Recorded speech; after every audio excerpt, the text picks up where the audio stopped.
আমি যদি এই লুক আপলোড না করি তাহলে নাকি আমার খবর আছে। এগুলো কে বলেছে জানেন? আমার ফ্যান ফলোয়াররা যারা আমার মেকআপ অনেক বেশি পছন্দ করে। আমার এত ইনবক্সে মেসেজ, এত কমেন্ট যে, "তারমিন আপু এই লুক যদি আপলোড না করো তাহলে তোমার খবরই আছে।" ফাইনালি আজকে এডিট করতে বসে গেলাম। ১ম এ আমি হচ্ছে একটা কনসিলার দিয়ে আইব্রোটাকে ভালোভাবে হচ্ছে শার্প করে নিচ্ছি যেন সুন্দরভাবে আইব্রোসটা শার্প মানে দেখায় এবং হচ্ছে ভালোভাবে যেন স্মুথ দেখায়। এরপর আমি হচ্ছে চোখের মধ্যে ভালোভাবে কনসিলার দিয়ে সেট করে নিচ্ছি একটা পাফ দিয়ে। এখন আমি ইউজ করছি তোমাদের একটা হালকা ব্রাউন শেড, এরপরে ইউজ করব হচ্ছে একটা ডার্ক ব্রাউন শেড।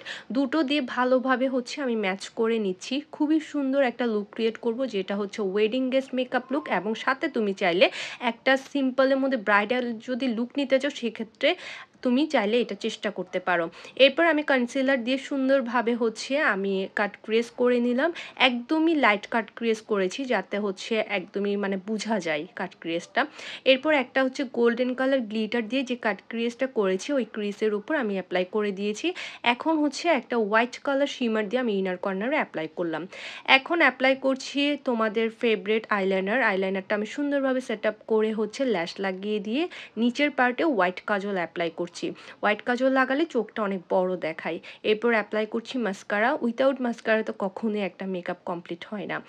এরপর আমি ডার্ক ব্রাউন যে শেডটা নিয়েছিলাম এবং লাইট ব্রাউন শেড ওটা দিয়ে চোখের নিচে আমি অ্যাপ্লাই করছি। এখন আমি অ্যাপ্লাই করছি একটা হোয়াইট কালারের হাইলাইটার, যেটা হচ্ছে আইব্রোসটাকে ভালোভাবে হাইলাইট করবে। দেন হচ্ছে এখন অ্যাপ্লাই করছি ফাউন্ডেশন। এখানে 3টা শেড দিয়ে আমি বেসটা করেছি। আমি আবারও বলেছি এটা একটা ব্রাইডাল বেসও করতে পারো চাইলে, সাথে হচ্ছে একটা ওয়েডিং গেস্ট মেকআপ লুক। এরপর ওয়ান অফ মাই ফেভারিট হচ্ছে তোমাদের ব্লাশ ইউজ করছি যেটা হচ্ছে লাভ কেক শেড।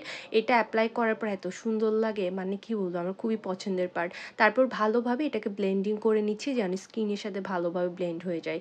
এরপর হচ্ছে একটা পাউডার অ্যাপ্লাই করছি ডাস্ট আউটের জন্য, আর সুন্দরভাবে যেন বেসটা ভালোভাবে স্মুথ হয় সে কারণে। এরপর একটু কন্ট্রোলিং করে নিলাম হালকা করে, যেখানে যেখানে কন্ট্রোলিং ইম্পর্টেন্ট সেখানে করে নিলাম। তারপর হচ্ছে নোজ এরিয়াতে কন্ট্রোলিং করে এখন আমি হাইলাইটার অ্যাপ্লাই করছি। যে যে জায়গায় হাইলাইটার অ্যাপ্লাই করা প্রয়োজন সেই জায়গায় আমি সুন্দরভাবে হাইলাইটার অ্যাপ্লাই করে নিচ্ছি। আর অবশ্যই চেষ্টা করবো হাইলাইটার অ্যাপ্লাই করার সময় যেন পয়েন্টসগুলো ভালোভাবে বোঝা যায়। তারপর আমি একটা কম্প্যাক্ট পাউডার দিয়ে এবার সেট করে নিচ্ছি মেকআপটাকে ভালোভাবে। এরপর আরেকটা হচ্ছে পাউডারি ব্লাশ দিয়ে এখন অ্যাপ্লাই করে নিচ্ছি সুন্দরভাবে যাতে হচ্ছে আমার ব্লাশটা বোঝা যায়। এখন আমি পুরো মেকআপ শেষের পরে সুন্দর করে আইব্রোসটাকে একটু হচ্ছে আর্ট করে নিচ্ছি, যে পাউডারগুলো পড়েছে ওগুলো ডাস্ট আউট করে। দেন হচ্ছে এখন হাইলাইটার অ্যাপ্লাই করছি, আমার মোস্ট ফেভারিট হাইলাইটার যেখানে যেখানে দরকার। তারপর একটা সেটিং স্প্রে দিয়ে সুন্দরভাবে সেট করে নিলাম মেকআপটা।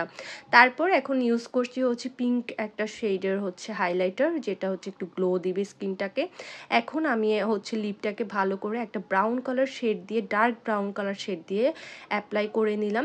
আর্ট করার পরে এখন আমি মাঝখান বরাবর একটা পিঙ্ক শেডের হাইলাইটার দিয়ে সুন্দরভাবে লিপস্টিক অ্যাপ্লাই করার পরে আবার চিন্তা করলাম একটু গ্লস লাগাই, দেন লিপ গ্লস লাগাই ফাইনাল লুক কমপ্লিট করলাম। Thanks for watching.